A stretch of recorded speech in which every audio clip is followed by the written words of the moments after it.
I imagine that you, having immersed yourself in this exhibition, have learned quite a lot. What is it that you think, what have you learned and what did you hope to convey in your show?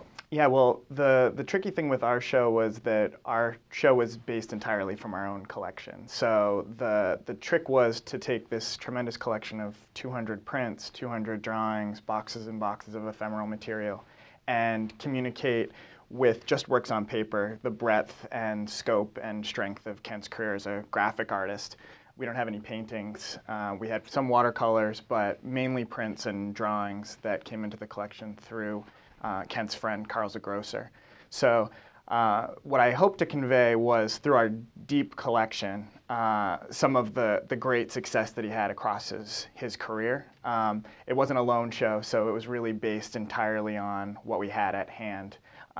And what I discovered, I think, that I wasn't expecting was that I'm really drawn to the bold black and white graphic qualities of his work, aside from the paintings that people might know better. And I think when people came and saw the show, they realized either they knew his illustrations that they hadn't anticipated being familiar with, or they kind of knew his aesthetic and were really drawn to the kind of sharp quality and the kind of broad range of his work. So it was meant to be a show that focused on the strength of our collection, which hadn't been exhibited before. I think until I really dug in, I didn't realize how representative our collection was. It touches on his work in commercial advertising. It touches on the real strength of his printmaking. It touches on his work as an illustrator of kind of classic works of literature, including Moby Dick and great works of American literature. And it also has some really choice watercolors that touch on parts of his career that other collections might not. What are you hearing from visitors as they take all this in? Well, I think he's an artist whose reputation has kind of waxed and waned over time, and he's still kind of coming out of a long period of people not really knowing who he was or his importance to American art. So I've had a lot of people come to me and write and say that they're shocked that they didn't know more about him to this point. And I think part of that is that his career has strengths in a lot of different areas, but you can't just point at one and say he was this, he was that. You know, he had a reputation by the late 30s as one of the great American printmakers. He had a reputation in the 20s and 30s as a great American illustrator, but at this point, those talents have kind of fallen off, and people might know his paintings a little bit better, but perhaps his greatest strengths were these works of illustration and printmaking. Well, I think you're right. I think that you learn about him, and then you begin to recognize, I've seen that, or I've Right. seen something that's derivative of that. Right. In popular culture, in commercial work, Yeah. or anywhere. Yeah, Really. yeah. I mean, if you see the Moby Dick with Gregory Peck as Ahab, it's certain that the director and the the cinematographer were looking at the Moby Dick illustrations that Kent made. The Moby Dick illustrations in particular just keep getting reproduced over and over and over and over again, and that in many cases is the edition that people grew up with. They know the illustrations and connect it mentally with the Moby Dick text, which is amazing. There's the anecdote that his illustrations were so successful that Random House, when they published the trade edition of Moby Dick, forgot to put his name, Melville's name, onto the dust jacket. So it says Moby Dick, illustrated by Rockwell Kent. And this is the same year that the limited edition came out in 1930. So, instant impact. Yeah. Really amazing. Yeah. And it seems as though there's a resurgence in his popularity. Mm-hmm. When your show is up and running, this one at the Farnsworth Yeah. is.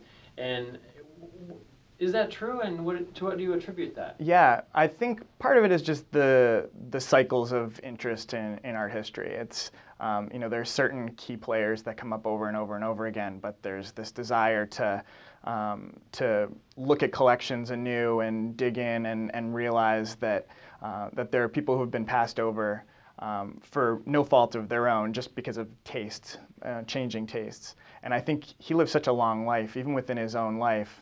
Put the politics aside, but there's this cycle of interest that I think he came in and out of even within his own life.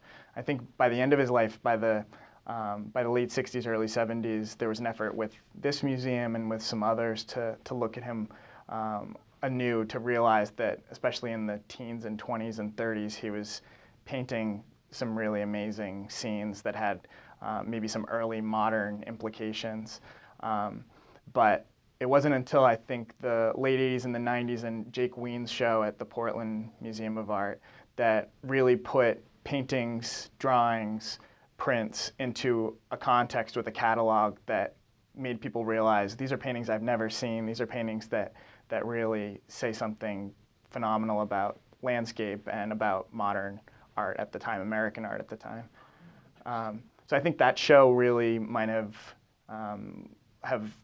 called a new kind of group of people to rethink his work. It's funny, there's still only certain people are working on him. There's a small group of scholars that are working on him. A show like my show is really driven by the fact that we have this tremendous collection right at hand. And it was a show that was as much about putting things on view that hadn't been on view as it was about any deeper exploration of Kent. But I think he has an aesthetic and a range that speaks to people now visually, and I think you can then get past the politics that might have pushed him out of the conversation. Right. His politics were probably no more radical than a lot of his fellow artists. It was just his vociferous, his proclamations and his public persona that really started to push his artistic output kind of off to the side at the end of his life.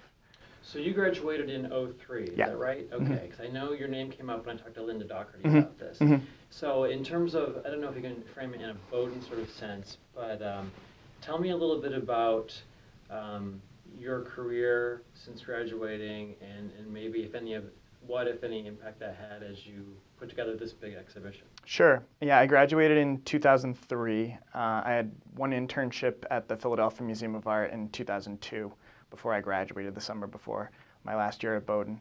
And I knew at that point that I wanted to work in an art museum, but I wasn't sure in what capacity. I had been a summer intern in the education department in Philadelphia and realized that really wasn't my thing, that I wanted to be more content-oriented.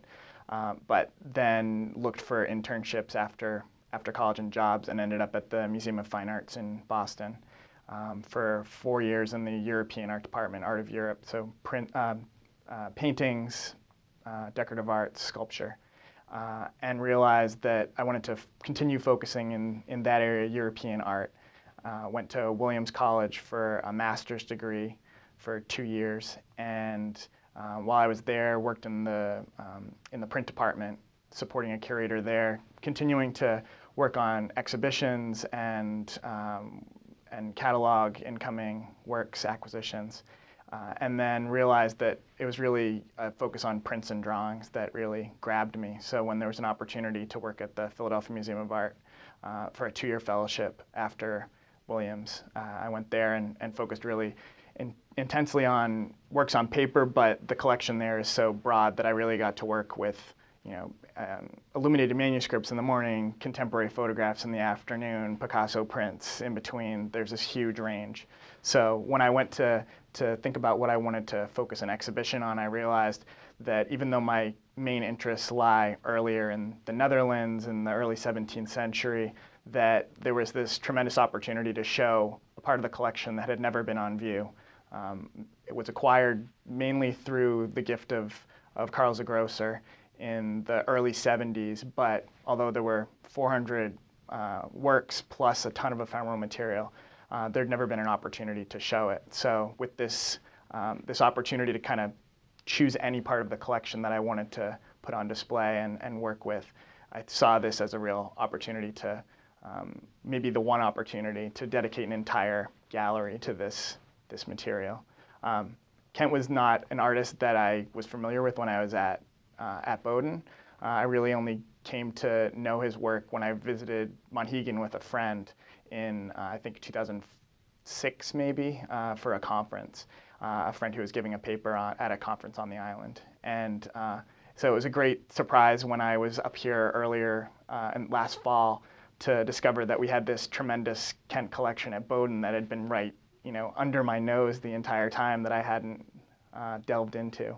So it was fun to come back and kind of poke through and realize how the collection here relates to the collection in Philadelphia.